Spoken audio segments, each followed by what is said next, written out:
ముగ్గురు ప్రముఖ నేతలు డాంబికాలకు పోయి చేసిన ప్రకటనతో బోల్తా పడ్డారు. ఎన్నికల ప్రచారంలో పదే పదే తమను తాము చాలా ఎక్కువగా ఊహించుకున్న ఫలితం ముగ్గురికి పెద్ద షాకే ఇచ్చింది. ఎన్డీఏకి 400 సీట్లు ఖాయం. Why not 175 seats? ప్రధానమంత్రి రేసులో నేను కూడా ఉన్నాను.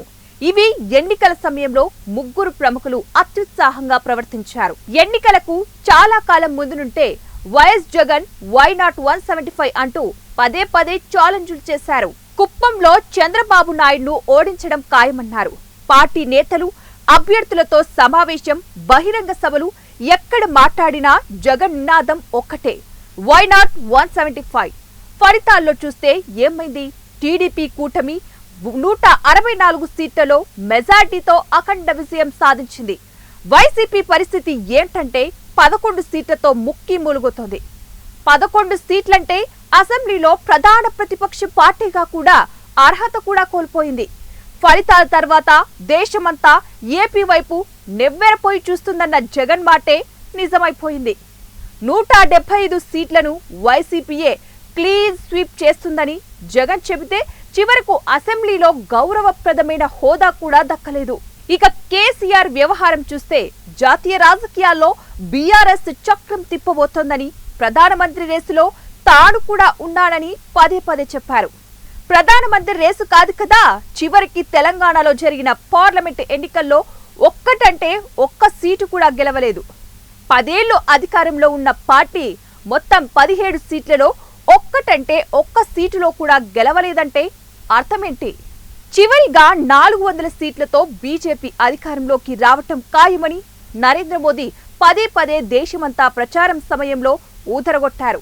ఎన్డీఏకి 400 సీట్లు వస్తాయి, ఇందులో బీజేపీకే 370 సీట్లు ఖాయమన్నారు.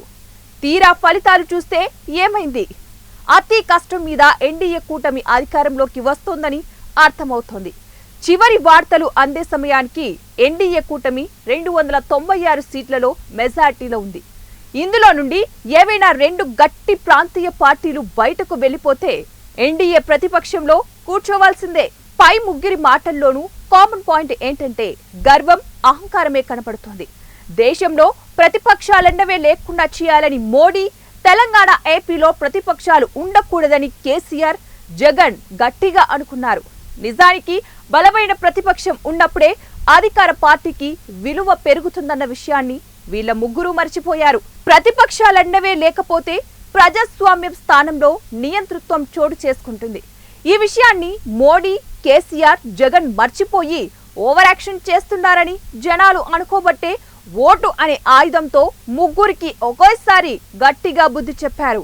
ఎంతో మంచి చేస్తూ అడుగులు వేసినా కూడా ఆ అవ్వాతాతలు చూపిన ఆప్యాయత ఏమైందో కూడా తెలియడం లేదు. దాదాపుగా 1,05,00,000 మందికి పొదుపు సంఘాల అక్క చెల్లెమ్మలకు మంచి జరిగిస్తూ ఫలితాలని దాదాపుగా కొలిక్కొస్తా ఉన్నట్టున్నాయి. చూసిన ఫలితాలు, జరిగిన పరిస్థితులు చూస్తే నిజంగా ఆశ్చర్యంగా కూడా ఉన్నాయి.